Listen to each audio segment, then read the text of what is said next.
Perkenalkan, nama saya Amanita Salsabila. Saya berasal dari kelas 11 MIPA 5. Baiklah, kali ini saya akan memaparkan materi mengenai pergerakan nasional.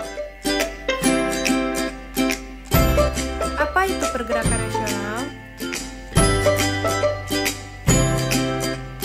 Pergerakan nasional merupakan sebuah perjuangan yang dilakukan oleh organisasi secara modern ke arah perbaikan kesejahteraan hidup bangsa Indonesia yang disebabkan rasa ketidakpuasan terhadap keadaan masyarakat yang ada. Pergerakan-pergerakan tersebut mempunyai cita-cita nasional untuk mencapai kemerdekaan bagi bangsanya yang masih terjajah. Di samping itu, sifat pergerakan pada masa ini lebih bersifat nasional bila dibandingkan dengan sifat pergerakan sebelumnya yang masih bercorak kedaerahan. Apa saja faktor-faktor yang menyebabkan timbulnya pergerakan nasional? Faktor internal. 1. Kemajuan di berbagai bidang karena pengaruh bangsa barat yang memberi banyak pengaruh sekaligus pengalaman kepada bangsa Indonesia. Salah satunya adalah kegiatan di bidang politik, di bidang ekonomi, dan di bidang budaya. 2. Memori terkait kejayaan di zaman kerajaan dulu. Masyarakat Indonesia merenungi bahwa dulu saja di Nusantara ada kerajaan Sriwijaya yang sangat kuat posisinya di kawasan perairan. Ada kerajaan Majapahit juga yang berkuasa di semua wilayah Indonesia.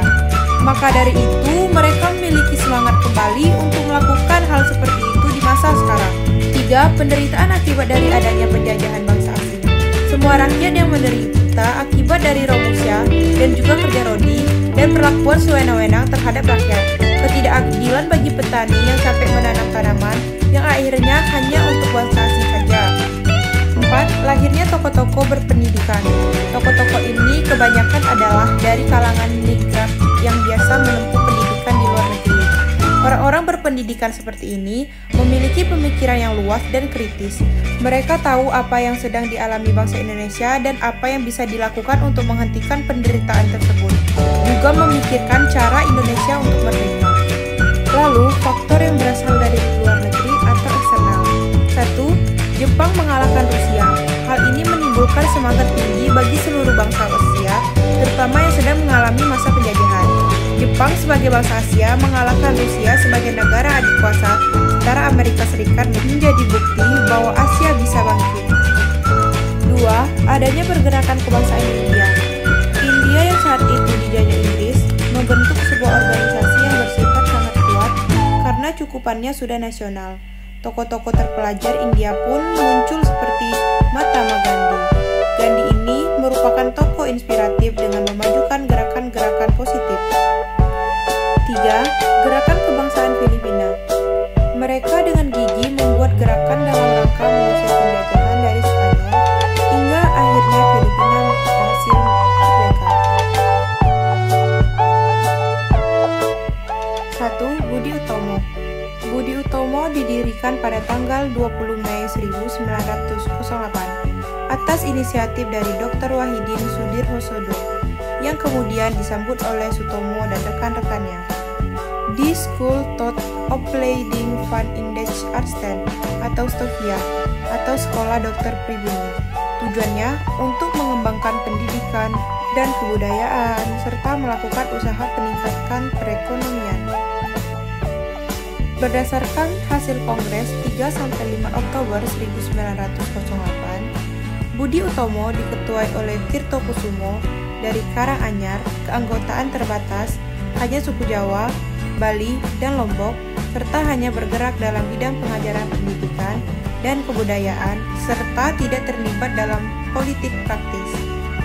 Karena sebagian besar anggotanya adalah pegawai pemerintah, maka Budi Utomo selalu berhubungan baik dengan pemerintah, selalu bersikap hati-hati dalam mengambil kebijakan. Disebabkan Budi Utomo mempertahankan sifat kedaerahan dan didesakan untuk membuka diri menjadi organisasi nasional, semakin besar menjadikan Budi Utomo semakin mundur dan banyak anggotanya pindah ke organisasi lain. Serikat Islam didirikan oleh Haji Samanhudi pada tahun 1905 di Solo dengan nama Serikat Dagang Islam atau SDI. Corak pergerakan agama dan ekonomi. Pada 10 September 1912 dirubah menjadi Serikat Islam SI. Menurut Hos Cokro Aminoto, Tujuan SI untuk memajukan perdagangan, membantu pengajaran, memperbaiki pendapatan yang keliru mengenai Islam dan hidup menurut perintah Islam. Pada awalnya, SI bersikap kooperatif dalam perjuangannya. Akan tetapi, setelah diketahui Dewan Rakyat tidak memperjuangkan kemerdekaan, maka perjuangan berubah menjadi non-kooperatif. Pada 1921, SI terpecah menjadi dua. SI Putih dipimpin oleh Hoshoko Aminoto, berhaluan Islam, dan SI Merah yang berhaluan komunis dipimpin Semaun dan Dursano, yang kemudian mendirikan PKI. Kemudian SI berganti menjadi Partai Sarekat Islam atau PSI Indonesia dengan Ketua Haji Agus Salim. Penambahan Indonesia menunjukkan semangat kebangsaan. Indis Partij didirikan di Bandung pada tanggal 25 Desember 1912 oleh Dr. Ernest Francois Eugenio dos Dekker, yang kemudian dikenal sebagai Dr. Danu Dirjo Setiabudi, Dr. Cipto Mangunkusumo, Suwardi Suryoningrat, yang kemudian terkenal dengan nama Ki Hajar Dewantara. Indis Partij bermaksud membangun rasa cinta dalam setiap hati orang Hindia terhadap bangsa dan tanah airnya.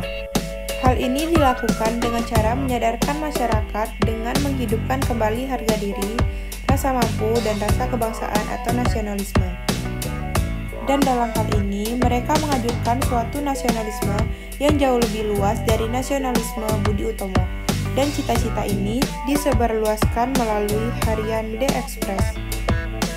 PKI, Partai Komunis Indonesia.